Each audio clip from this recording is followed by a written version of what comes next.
game 4 between Axlab and Select here on Ye Old Map Tournament. Yes, it is. And up here at the 12 o'clock position, we have our red Protoss player hailing from the team Infinity 7. It is Axlab.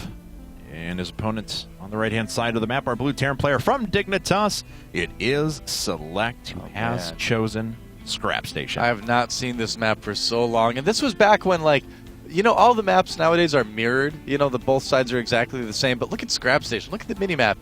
That is not mirrored. There's definitely large differences between the main bases. And, yeah, the size of the main bases is quite different. In fact, the 12 o'clock position has a lot of space that your opponents can hide tech in, that you can hide tech in.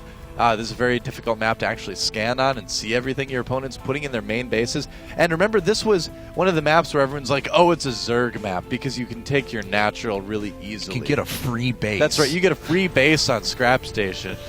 And then after a while, in fact, Idru was one of the first people to say, you know, actually, this is more of a Terran map, really, because the running paths are so narrow. You can control the space much easier as Terran.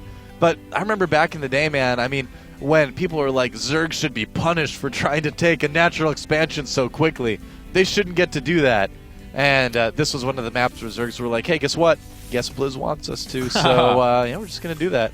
You know, this was actually the map, I will say, credited getting me to Diamond for the first time way back when in 2010. Because against Zergs on this map, 2 Thor pull SEV all in every time. First Thor came out as you were going through this set of Destructible Rocks. Second one came out just as this set went down.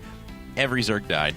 Best strategy ever. It's awesome, dude. I just did Marine Marauder every game. And then I usually had it on a couple of Hellions too, but a lot of Marine Marauder. I didn't do as much of the Reaper stuff as everybody else was doing. I just liked doing really fast stim pushes back when stim had a much lower build time. It was much quicker back then. So you could hit like around 70 supply or so, about the 5-minute mark, I think it is. Yeah. Or maybe it's the opposite. But it was a very fast stim timing, and it worked like against every race. 50 by the 7-minute mark? Yeah. That's what I meant, so. Let's see here, though, as we have a second barracks already being constructed, so 2 racks play, but Axlab picks up on it, take his vision just to see exactly what he saw. He did not see what add-on was coming down, which is kind of important, but he knows it's a 2 racks.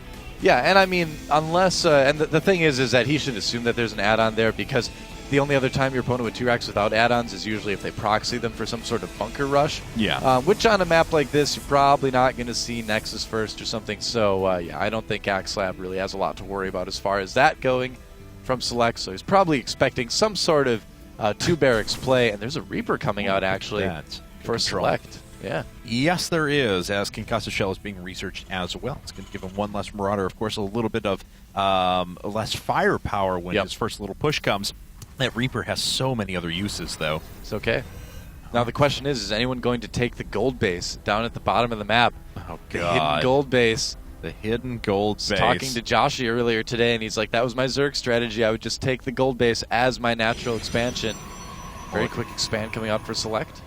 For Axlab, yeah. For Axlab, that's right. Yeah. But look, I mean, always behind the destructible debris as well. You have this huge landing pad which runs next to it as well. It was so good for drops, anything along those lines. But seldom did you see 1 gate expanse from Protoss on Scrap Station. And let's see here now as Select putting up his own expansion as well. He's just going to produce a couple of units off of this 2 racks for a little while as he does get stim with Concussive Shell finished up. But the Reaper. This is exactly what we were talking about. He's abusing the map. He's abusing the map, Kevin. Get him out of here. That's right. And, all right, so the Reaper just kind of checking for that expansion. He's like, all right, it's there. Yep. And, well, Zealot actually trying to make his way back, but he's going to die pretty quick. Bye-bye, Zealot. It's not going to work out too well. So the Reaper could potentially get in and maybe kill off a probe or 2, but with that Stalker in the Sentry there, I don't think it's going to work out terribly well. 4th gate coming now for Axlab. He wants to make sure he has enough units to defend any sort of push that would come up. He doesn't want to invest in Robotech for now. Yeah. And look at this. Select going to swing in with that Reaper. Oh, just very tentative with it.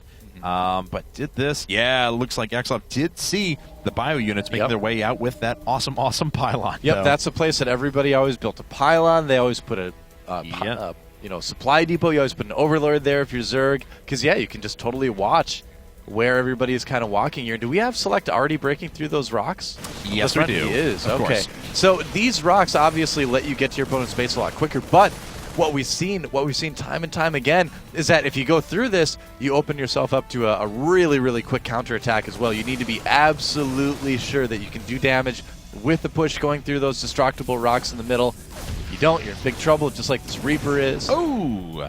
But the Reaper did get in, grabbed a couple of kills as well before he finally went down. Yep. Axelav is going ahead and pushing out with a lot of bio units, a lot of gateway units for now, though, as he starts Zealots to work are those bio. in. I guess they are biological. So Yes, but no, actually, I did Nothing not else actually is. know I knew they were light psionic. I did not know that the sentries were mechanical as well. The more you know. Oh, yeah? Yeah, didn't know. Okay. I will freely admit it.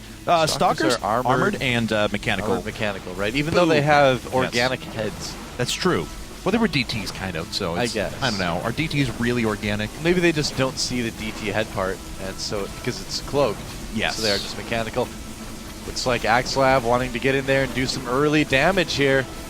And let's see. So both these players were starting Maybe. to work on the various different sets of destructible debris, destructible rocks. Rocks everywhere, please. Oh, look at this. Uh-oh, and Select, does he see this force? Well, now he does. Oh, yeah. Yep, he's going to need to cancel that right away. All right, and the rocks are broken down. Select need to get in here and defend his expansion. I think Axelav was expecting a little bit quicker expand from Select. But as it is, Select has just an awesome army, and Axelav may be a little bit trapped here if he's not careful. Yeah, he's going to have to reinforce with units very quickly if he wants to be able to sneak get out of there. But unfortunately, does not have a forward pylon down in any way, shape, or form, so these units may just be trapped. Oh, man, he's trying to sneak out here. And he did do a decent damage to that command center as well. Uh-oh, can he force field his here we way out go. of this? I don't know. Oh, Select getting right in there right away. Yeah, and this is going to be a lot of dead gateway units here. One stim as well, trying to protect those valuable sentries, but a few units still sneak on through, and Axelav just lost a lot of stuff. Oh, I know, and if he can catch a couple sentries too, that'll be huge. Force field trying to save it. It doesn't end up working out. Yeah. And let's see now as Axelav working on considerably more workers than his opponent, though. Yeah. Like, a lot. Up by 20 at the moment, so we'll be able to replenish his army very quickly. Now, Select is going to be able to gain some of that back once he drops down this orbital command and starts calling in those mules.